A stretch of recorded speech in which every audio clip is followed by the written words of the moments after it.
you cook ekwang anywhere, people will know. Hi guys, you're welcome back to another video, and in today's video I'll be taking you guys to the Cameroonian cuisine, and today's recipe is ekwang. This is a popular dish eaten in Cameroon. This is a highly nutritive one-pot dish, and this dish is similar to the Ekpang dish cooked and eaten in Nigeria.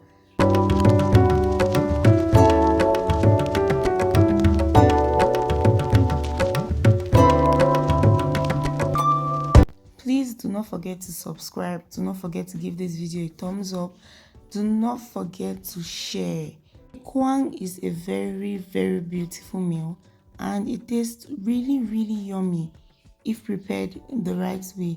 Some people often complain that either the cocoyam itch their mouth, or the cocoyam leaves are somehow, or it is too dry, or it is. I'm here to solve that problem for you, and I'll just advise that you watch the video.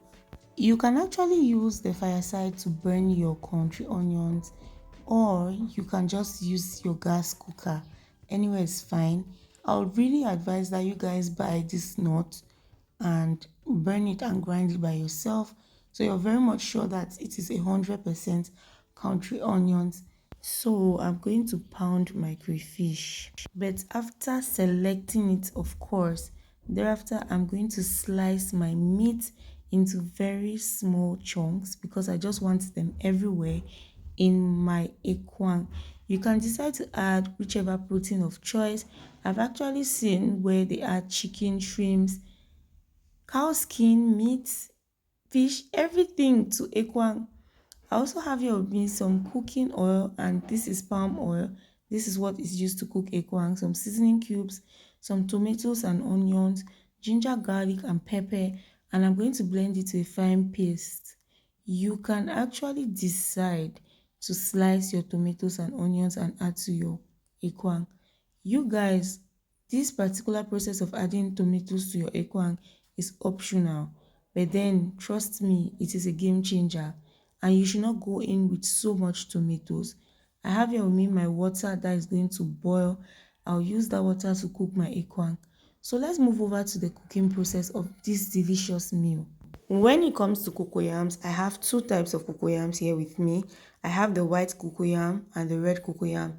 The white cocoyam is the one I am currently peeling, and it is used to cook kwakoko bible, ekwang, kwakoko itself, and also when you want to cook soups, you can use your white cocoyams. You can blend it or pound it and add to your soups. And also, you guys, the red cocoyam is used to cook cocoyam porridge, also known as nantare, and I am just going to mix the both of them. Some people will love to use one, others love to use these two types of cocoyams to cook their ekwang, and that's perfectly okay. So I am going to show you guys the red cocoyam, and for you to know the red cocoyam, it is actually very clear on its skin. You will see it red there. Nobody will need to tell you, you will see it red there. You do not have to face problems when it comes to differentiating both, because the white cocoyams has a white skin, the red cocoyams has a red skin. There are traces of red there, you will see it. And I'm just going to peel my cocoyams properly and carefully, and I'm going to add it to water. This is because I do not want my cocoyams to get black. So it is always good to peel your cocoyams. Same thing applies to yams, and put them in water immediately.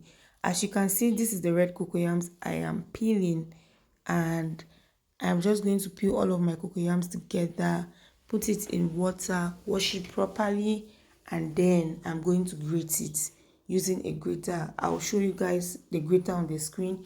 You can decide to blend your cocoyams. I see people blending it, and that's perfectly okay.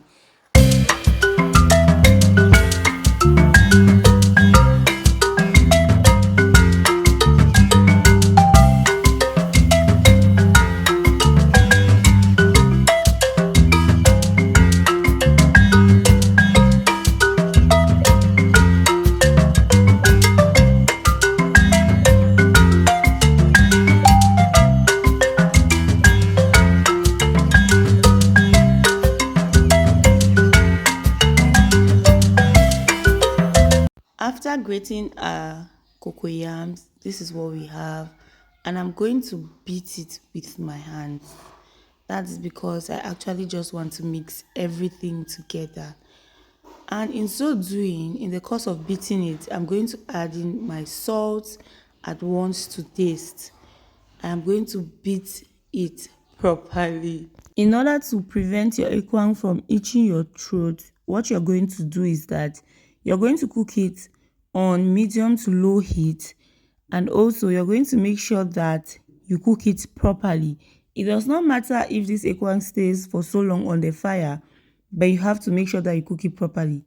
If you're actually worried that the soup or the sauce is going to dry up from the ekwang, or the ekwang is going to be too dry, what you're going to do is that you're going to add in some tomatoes, some blended tomatoes to your ekwang, and cook it on low or medium to low heat until it is ready. So when your salt is well incorporated, you're going to start wrapping it, and before you do that, you're going to oil your pots with some palm oil. You're just going to make sure that you oil your pots properly, and you're going to wrap. And as you can see, the wrapping process is a very easy one, because you're just going to use your cocoyam leaves. You're going to cut them and wash them and then use them to wrap. This is a very simple method, and this method of wrapping them in the pot is actually not the only way. There exist other designs, and I'll leave one on the screen for you to see, where you leave a hole in the middle because you're going to put in your ingredients in that hole. So there are various designs, but then this is my best, and this is the best to me. So I'm going to add in my dried fish.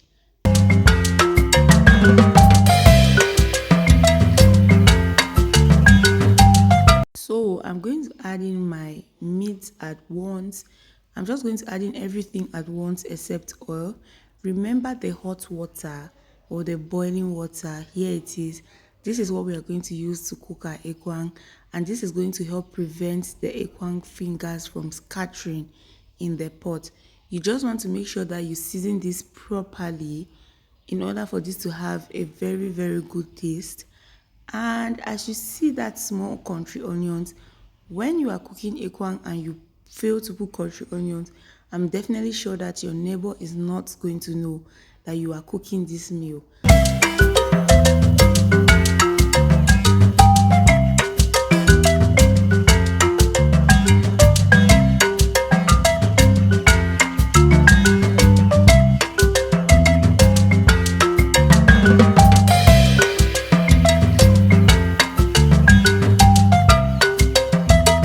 After covering the pot and letting it boil for about 10 to 15 minutes, we are going to go in with our palm oil. As you can see, I did not add my palm oil immediately or together. That's still very much okay. So in case you do not want your water to dry up and all that, or your ekwang is not yet ready, you're just going to go in with your hot water from time to time. And we are just going to use our wooden spoon, and I want you guys to see that this ekwang has not scattered. This is very important for you to use your wooden spoon instead of your regular spoons, and for you to use hot water as opposed to cold water. And so as you can see, our food is ready, our ekwang is ready to be served. Thank you guys for watching, and I'll see you guys in my next video. Bye.